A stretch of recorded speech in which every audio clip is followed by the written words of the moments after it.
In the vast, complex ecosystem of human society, there are events that defy explanation, moments that leave a permanent scar on the landscape of our collective memory.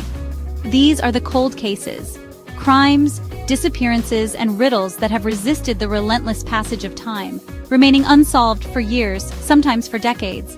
They are like echoes in a canyon, fading but never truly disappearing, reverberating through generations. Each case represents a life interrupted, a story left unfinished, a question hanging in the air, unanswered. These enduring mysteries are more than just dusty files in a police archive. They are specters that haunt the quiet moments of investigators who dedicated their lives to finding answers. They are whispers in communities, cautionary tales passed down, a constant, unsettling reminder of the darkness that can lie just beneath the surface of our orderly world.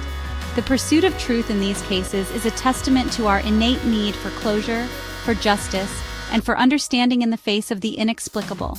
Tonight, we venture into this realm of uncertainty. We will not be observing the intricate dance of the natural world, but rather the chilling stillness left in the wake of human tragedy. We will explore some of the most perplexing cold cases in history, each a unique and haunting puzzle. Join me as we navigate the shadows and listen to the silent stories of those who vanished, leaving behind only questions. In the stark, frozen wilderness of New Hampshire, a drama began to unfold in the winter of 2004. A young nursing student, Maura Murray, packed her belongings, emailed her professors about a family emergency that seemingly never was, and drove north away from her life. Her journey, however, came to an abrupt and mysterious halt. Her car was found crashed, facing the wrong direction on a remote road, its doors locked, a single rag stuffed into the tailpipe. But of Maura herself, there was no sign. The immediate aftermath was a flurry of activity. The crisp winter air, which preserved so much, offered no clues. Search teams, dogs, and helicopters combed the dense, unforgiving forest that bordered the road. They searched for footprints in the snow, for any discarded item, for any signal of a young woman in distress. Yet, the landscape remained stubbornly silent. It was as if she had simply stepped out of her vehicle and evaporated into the cold, thin air, leaving behind a perfectly preserved yet utterly baffling scene. Years have now turned into decades. The snows of that winter have melted and returned many times over. Theories have bloomed like hardy perennials, that she ran away to start a new life, that she succumbed to the elements in the vast woods, or that she fell victim to a predator lurking on that lonely stretch of highway. Despite the tireless efforts of her family and a global community of online sleuths, Maura Murray remains a ghost, her disappearance a chilling study in how a person can simply cease to be. The late 1960s in Northern California, a time of supposed peace and love, yet a shadow fell over the San Francisco Bay Area. A predator of a different kind began its hunt, not for sustenance, but for something far more disturbing. This figure, who would name himself the Zodiac, targeted young couples in secluded areas, his attacks brutal and seemingly random. He was an apex predator in a human jungle, and his reign of terror had only just begun. He craved not just the act of killing, but the notoriety that followed. What set the Zodiac apart was his audacious communication with the very society he terrorized. He sent taunting letters to newspapers, filled with bizarre and complex ciphers. In these communications, he claimed responsibility for his crimes, threatened more, and furnished details only the killer could know, proving his authenticity. He was playing a game, a deadly contest where the police and the public were unwilling participants. The cryptograms, he claimed, held his identity, a prize dangling just out of reach of the world's best codebreakers. One by one, the ciphers were sent, each more complex than the last. While some were eventually solved, revealing rambling, egotistical tirades, the one that promised to unveil his name remains a stubborn enigma to this day. The Zodiac claimed dozens of victims, though only a handful are officially confirmed. He seemed to vanish in the mid-1970s, his letters stopping as abruptly as his attacks began. The hunter simply retreated into the shadows, leaving behind a legacy of fear and a puzzle that continues to madden and fascinate. In February of 1957, in a wooded area of Philadelphia, a discovery was made that would break the city's heart. A young man, checking on his muskrat traps, stumbled upon a cardboard box. Inside, Wrapped in a plaid blanket was the bruised and battered body of a small boy, maybe 4 to 6 years old. He was unnourished, his hair crudely cut, and his small body bore the marks of a tragically short and brutal life. He was a child with no name, no history, a life lived and lost in complete anonymity. The city's police force launched an unprecedented effort to identify him. His face, cleaned and composed in post-mortem photographs, was put on posters and plastered in every post office and police station. The case, dubbed "The Boy in the Box," was everywhere. Investigators followed thousands of leads, tracking down the origins of the unique JCPenney bassinet box he was found in and the worn blanket he was wrapped in. Yet every lead turned into a dead end. No one came forward to claim him. It was as if he had never existed in the first place.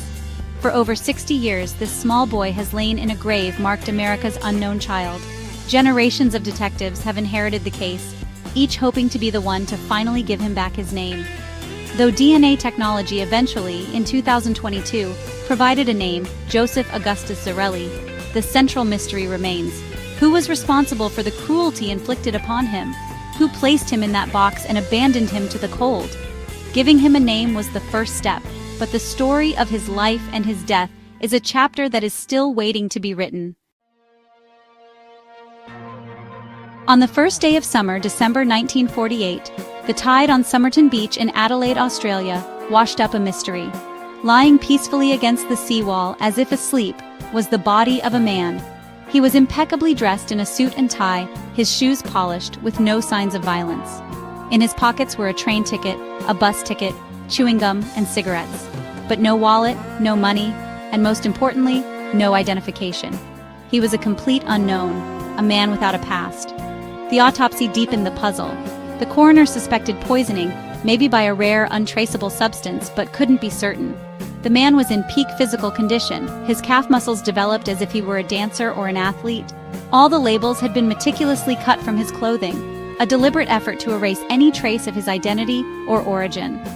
Who was this individual, and why had someone gone to such lengths to ensure he remained anonymous even in death? The questions multiplied with every new and fruitless inquiry. The most tantalizing clue came months later. A pathologist re-examining the man's clothes found a tiny, hidden fob pocket containing a tightly rolled scrap of paper. On it were 2 words, printed in an ornate script, "Tamam Shud."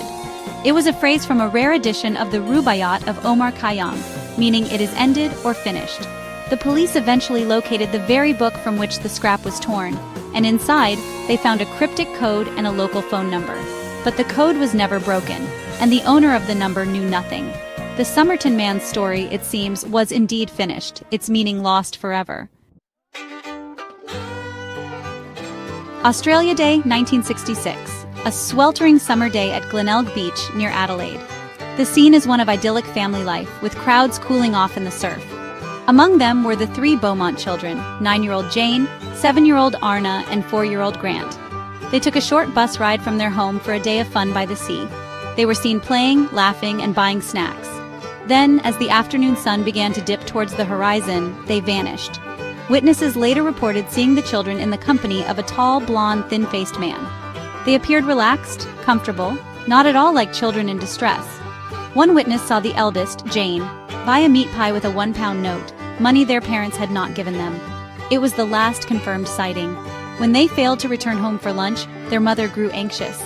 By late afternoon, a frantic search was underway, but the beach, which had been teeming with life, offered no answers. The disappearance of the Beaumont children triggered one of the largest police investigations in Australian history and forever changed the nation's sense of security. The idea that children could be taken in broad daylight from a crowded public space was unthinkable. The case spawned countless theories and heartbreaking false leads over the decades. A Dutch clairvoyant famously and fruitlessly led police to a warehouse, but the children were never found.